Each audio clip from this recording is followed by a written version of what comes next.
We're thinking now about innate immunity. Now, what do we mean by this term innate immunity?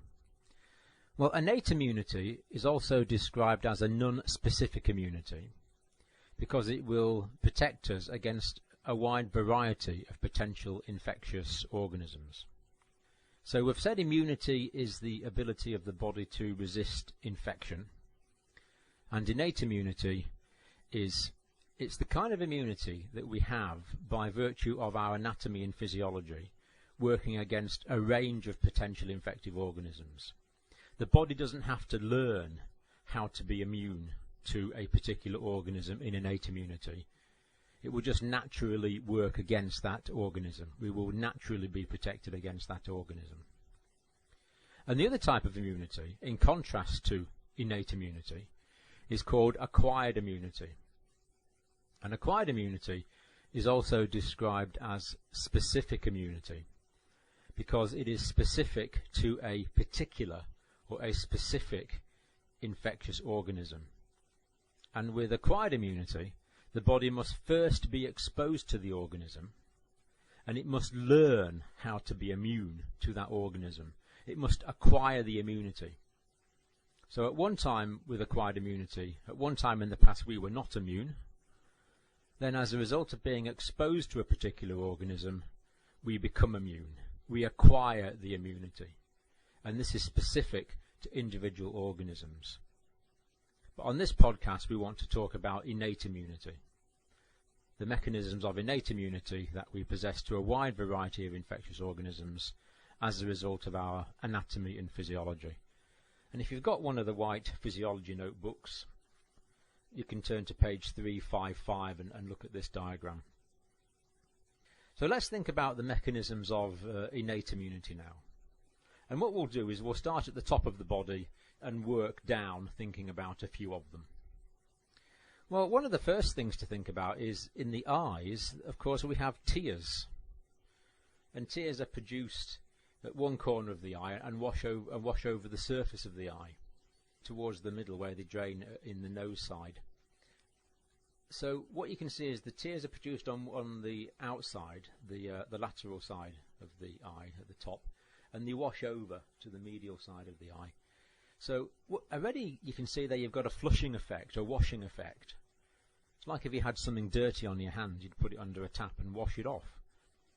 So any bacteria alighting onto the surface of the eye will be washed away in the tears. There's a flow through the body. There's a flow across the surface of the eye, a flowing effect. And as well as that, tears contain an enzyme called lysozyme. And lysozyme is very active in digesting bacterial cell walls, but thankfully doesn't damage human cells too much. So there's a flowing effect, a flushing effect in tears, and lysozyme is a digestive enzyme present in tears which will break down bacteria.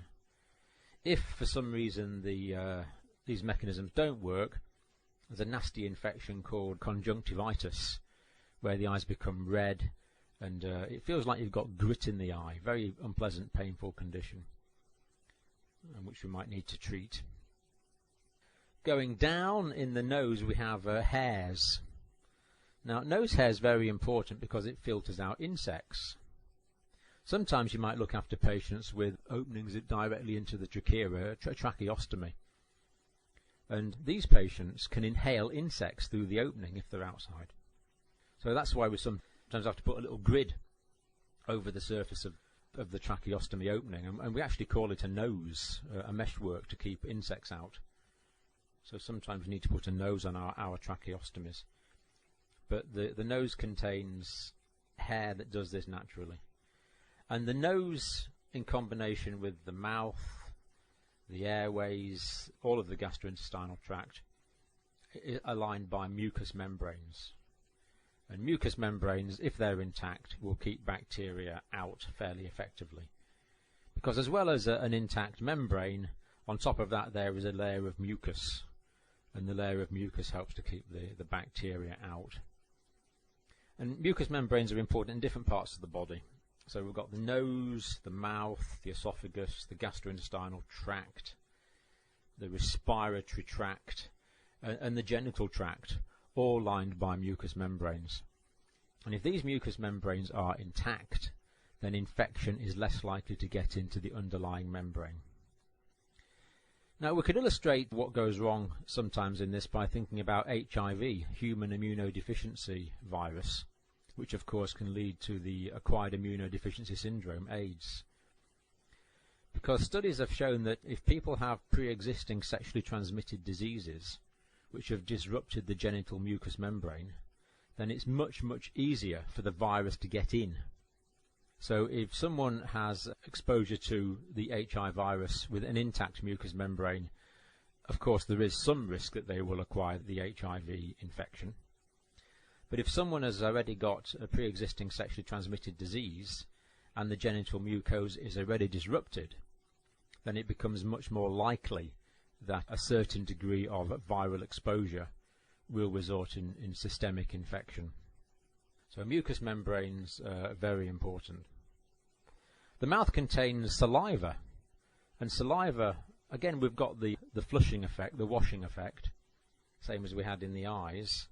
And the mouth also contains what we call commensal bacteria. These are bacteria that live with us, and we give them a nice place to live, and they're also good for us. And what the commensal bacteria do is they occupy the ecological niche of the mouth, because obviously the mouth's exposed to the outside world. It's not going to be a sterile environment. And in fact, human mouths have got a colossal amount of bacteria in there, but they're our own bacteria that we live with quite happily. It's a kind of symbiotic relationship. And we can see what happens if these bacteria are killed off sometimes by taking antibiotics. And fungal infections, we sometimes call it thrush, can complicate antibiotic therapy, because the antibiotics can kill off the protective bacteria, and that leaves the mouth vacant, if you like. It vacates the ecological niche, which can then be occupied by fungal infections. And again, the mouth is a mucous membrane. It's lined by mucus. Going on down, thinking about the respiratory tract. Well, again, the respiratory tract is a mucous membrane, and mucus is sticky. So inhaled bacteria, before they get down to the alveoli, will stick onto some of the mucus in the bronchial passages or the small bronchial passages, or even higher up in the trachea. And they will stick there. And then the lining of the lungs has got the cilia, these little hair-like structures projecting from the surface of the cell that waft. And they waft the mucus up away from the lungs towards the trachea. It's called the mucociliary clearance system, wafting mucus up away from the lungs and towards the trachea. Once the mucus is in the trachea, it will accumulate there, and then if we cough or sneeze, the sudden blast of air will blow the mucus containing the bacteria through the vocal cords up into the oropharynx, where we can either spit it out or swallow it. So coughing and sneezing, also part of this respiratory protective mechanisms. And these are very important things to bear in mind when looking after our patients. Particularly if a patient's immobilized and they're at increased risk of chest infections. That's why we want to give patients plenty of water, keep them well hydrated, because that keeps the mucus at the right consistency. If patients are dehydrated, then the mucus will become thicker and more tenacious, and will not be cleared as actively by the mucociliary clearance system. This is why people shouldn't smoke. Well, one reason, there's many reasons, but one reason is that the smoking paralyzes the cilia, and the cilia no longer waft effectively. It reduces the efficiency of the mucociliary clearance system. What actually happens in smokers is if they smoke all day, they paralyze the cilia all day, and it's only when they're asleep at night that the cilia start working again and start wafting the mucus up into the trachea. And this is why smokers cough a lot in the morning, because they've accumulated a lot of mucus from the day before, and they cough it up the next morning. Patients should be sat up, because that helps to dilate the bronchial passages as well and encourages ventilation and mucociliary clearance. The stomach contains acid. Hydrochloric acid is produced in the stomach, and this gives the stomach a very low pH. it is a very acidic environment, and that helps to kill off bacteria which might be ingested in the food. So ingested bacteria can be killed by the acid and hopefully broken down by the digestive enzymes in the stomach as well. It's probably also worth thinking about the vomiting mechanism. If poisonous food is eaten, the stomach has the power to contract, and reverse peristalsis will eject it from the mouth. And the first part of the small intestine is also capable of antiperistalsis. So even if poisonous food has got down into the small intestine, they can work backwards, propelling the food back with antiperistalsis into the stomach, where it can be vomited out. The colon contains an awful lot of commensal bacteria. It's been estimated that in a lot of people, a third of the dry weight of feces is actually the bacterial cells that are being excreted in the feces. And again, it's the commensal bacteria. So the colon needs these to function normally. Now, these bacteria can produce some vitamin K, for example. But as well as that, with antibiotics, if we kill them off again, then again, fungal infections are more likely, and that can predispose to all sorts of things like diarrhea, irritable bowel syndrome. So the bacteria there are perfectly normal. The flushing effects are very important with the urinary tract. Urine is produced in the kidneys, is peristaltically propelled down the ureters into the bladder, and then leaves the body via the urethra. And that is a one-way flow system. So again, bacteria which may get into the bladder hopefully are going to be washed out next time the individual passes urine. This is why if someone has a urinary tract infection, we try and get them to drink an awful lot of fluids, because the greater volumes of dilute urine will help to wash out any bacteria infecting the bladder. Very important flushing effect.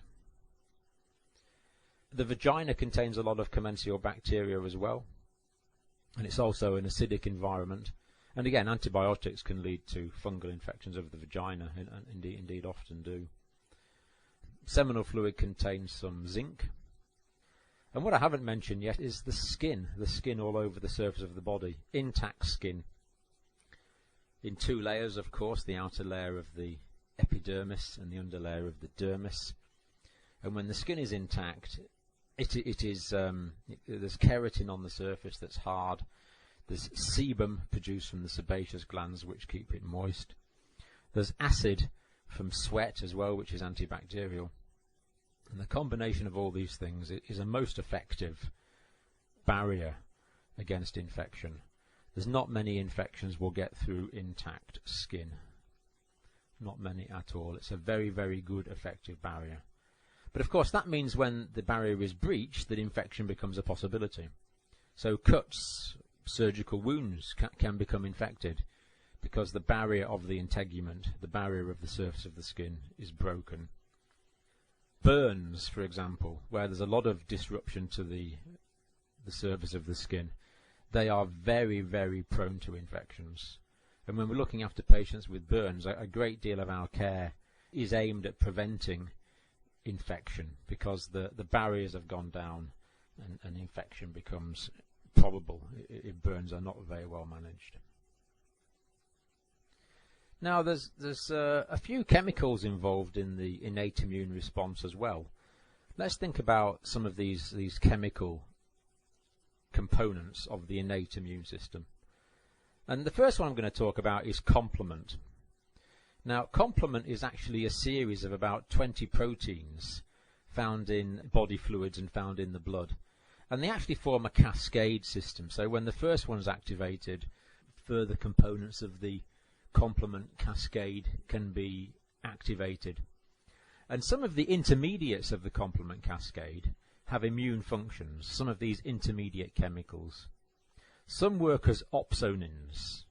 And I'm going to tell you what opsonins are in a minute, so I won't talk about it now. Other intermediates in the complement cascade act as inflammatory mediators. They facilitate the process of inflammation, and they will attract white blood cells to areas of infection. And the end product of the complement cascade, the very last thing the very last chemical in the complement cascade, forms a chemical called membrane attack protein. Membrane attack protein. And this protein, it's a bit like hollow toilet roll containers, really. It's just it's a cylinder, protein that forms a cylinder. And what these cylinders of membrane attack protein do is they perforate the cell membrane of a bacterial cell. So that means there's like a little hole sticking through the bacterial cell. And through the hole in the membrane attack protein, water is able to enter very readily. This means that the cells blow up and they burst like overfilled balloons. So complement has got some active intermediate components in its cascade, and the end product is the devastating, at least devastating if you're a bacteria, membrane attack protein. Another chemical involved in innate immunity is interferon. Now, interferon is an antiviral agent, an antiviral chemical. Now, when cells are infected by viruses, the cell will respond by releasing interferon. The C cells will respond by releasing interferon. And there's a nice diagram of this on page 352 if you've got the white physiology book. But what happens is that an infected cell releases interferon. And these interferon molecules will bind to interferon receptors on adjacent cells around about the virally infected cell. And what the interferon will do is it will cause the cells around about, which have been activated by the interferon molecules, it will cause these adjacent cells to produce some antiviral enzymes, enzymes which can act against viral agents, viral particles. And as well as that, when the adjacent cells receive the message from the interferon, that will interfere with these cells' ability to produce protein. The surrounding cells will no longer be able to produce protein properly. Now, this is important because viruses are not like bacteria. Viruses do not reproduce on their own. A virus can only reproduce inside a cell. And what a virus will do is it will enter a cell and it will take over, it will hijack the genetic protein producing machinery of that cell, and it will force the cell to make new viral particles instead of making cellular proteins. It's a takeover, it's a hijacking. It takes over, just like a hijacker. It forces the aeroplane to fly to somewhere it doesn't want to go. It forces the cell to produce viral proteins. So if the interferon inhibits the ability of adjacent cells to produce proteins altogether, then any adjacent cell which might become infected is going to be less able to produce proteins. Therefore, viral particles will not be produced, or will not be produced as efficiently. So what interferon is doing really, it's kind of forming a firewall around about a virally infected cell. It's reducing the ability of the virus to spread from cell to cell by affecting the cells around about a virally infected cell. Now, I think the last chemical I'll talk about in this section are opsonins. Now, opsonins are chemicals which recognize and bind onto the surface of a pathogenic microorganism, a microorganism which can cause disease. And some components of the complement cascade act as opsonins. Some antibodies, some immune proteins act as opsonins, and other proteins in the blood can also act as opsonins. So an opsonin is a chemical which will bind onto the surface of an invading bacteria. It will stick onto the surface of the bacteria. But opsonins are like double-ended molecules, and there's a nice diagram of this on page 353 if you have the white physiology book, but if not, don't worry. So one end of the opsonin molecule will stick onto the microorganism that we want to get rid of, the infecting organism. But the other end of the molecule is designed to fit into a phagocyte, a phagocytic cell, which we'll discuss in a minute. So that means that the opsonin binds onto the pathogen, also binds onto the phagocyte, which means that the phagocyte has immediate access to the pathogen and will destroy it. So opsonins are labeling up infecting organisms for destruction. It's a bit like being illuminated with a laser before being blown up by a smart bomb. They label that which is for destruction by the immune system. And once a microorganism is labelled with an opsonin, its destruction will usually not be very far away.